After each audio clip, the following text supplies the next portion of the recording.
When the Roman Empire collapses, state structures, and the state structure represented by the empire, collapses as well. And what you get then is a diffusion of violence, where relatively small groups of people get together and try as best they can to protect themselves. Some of them do it by building a city and putting a wall around it. Some of them do it by moving out to an island somewhere and hope that they'll be left alone. Some of them do it by putting themselves under the protection of a person who becomes a local specialist in violence. This is the system that eventually we will call feudalism. Well, the word company itself comes from the free companies. Free companies are freebooting, which is literally where the word freebooter, which we use a lot, comes from. It's the idea that if you're a freebooter, it means you're a freelance. You're somebody who's fighting for yourself. And when soldiers fought with lances, you're a free lance. And soldier also has a the word soldier comes from solde, which is Old French for pay. So all of these words actually have an early financial origin. The free companies were this phenomenon during the 100 Years' War. There was a pause in the middle. There was basically what we would now consider to be a ceasefire, but it was about a 10-year truce.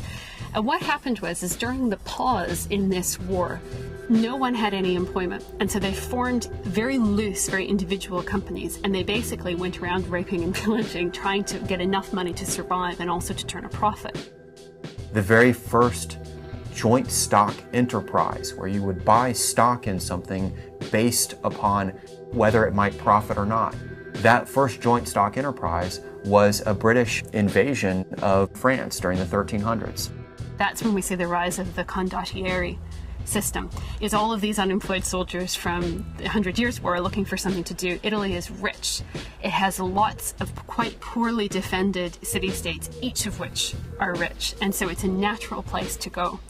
And so Sir John Hawkwood, or Giovanni Occulto, as he was called in Italian, he's the one who comes down, sweeping through Italy with a number of others, forming companies, which form the nucleus for what becomes the very elaborate condottieri system in Italy in the next century.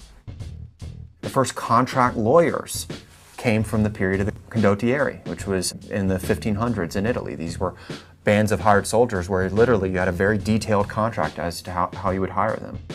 And the contracts are fascinating. They're totally elaborate. They're not dissimilar in a way to what we see in Iraq now. They cover every possible contingency. They cover what will happen to the condottieri during the off-season when they're not fighting. They cover how much everybody will get paid in the company from the top down to the bottom. By the time of the 1600s, a lot of people point to Count von Wallenstein as having the largest business corporation in Europe in the entire century, and his business corporation was basically his army for hire. He's someone they have to rely on. It's a very complex system of not just provision of force, but actually of financing. So it's money lending and warfare all tied up into one thing. But Wallenstein amasses too much power, and his downfall is that he's considered to rival the emperor too much, and so they shut him down. After the end of the 30 Years' War, all these new states which are born new and what we would now consider to be much more like sovereign states today don't want to rely on that kind of force as much.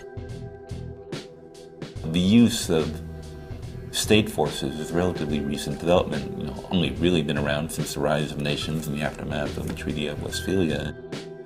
And what the Treaty of Westphalia attempts to do, and it's not the first one to do this, but it's what it attempts to do is to create a system of sovereign states that would enable their rulers not only to create some degree of order among themselves, that is internationally, but also would allow them to control violence inside their own boundaries.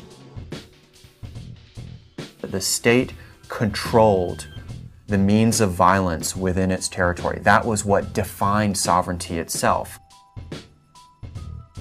States are essentially tax-gathering organizations And the reason these taxes are gathered is to pay their soldiers. We see another big shift in the provision of private industry, because from 1648 onwards, right up until the 1850s, 1860s, there's still a trade in private soldiers, but how it works is this is state-to-state based trade. States have always had military contractors of one sort or another. They've more often used them overseas than at home. The state-to-state based exchange is interesting because, of course, it's totally state-controlled process. This isn't individuals acting as entrepreneurs fighting for themselves anymore. This is one state selling a service to another state. The domestic pressures, particularly on conservative regimes, makes them very reluctant to accept conscription. It's the 19th century shift, which I think becomes quite an ethical shift, where you start to get all sorts of concerns about, should we be buying and selling men to go and fight and kill? You see it most strikingly in the British House of Commons in the debate over whether or not to use mercenaries to go to the Crimea. Their concerns are that Britain can't be taken seriously anymore on the world stage if she relies on mercenaries. She's no longer a great power. Great powers can persuade their men to fight and die for them in large numbers. And you get a sense that you're no better than a slave trader if you're in the business of buying and selling men to fight, kill, and very possibly die for you. So you get this huge public debate. The government nearly falls, and the only thing that saves it is the Christmas holiday. Is that they can't be bothered to force through another session. So they force the bill through both the House of Commons and the House of Lords by the skin of its teeth. It nearly doesn't go through. And basically the only reason why it works is just before Christmas. That was the last major incidence of mercenary use. And then we have this amazing pause between 1850s, 1860s, right through until the 1960s. So you have almost 100 years where people we would call mercenaries are effectively absent from the world stage. And that's a very interesting puzzle. You know, why do states stop? And my view on that is because when you're dealing with warfare, you always have to have a justification for what makes it right to fight and kill people. And that justification has changed considerably over time. There have always been reasons we accept for fighting and reasons we don't accept for fighting. And the reason that became acceptable for fighting in the 19th century was honor and nationality and nationalism. And in that context, people fighting for money or people being bought and sold by their rulers for money was morally unconscionable.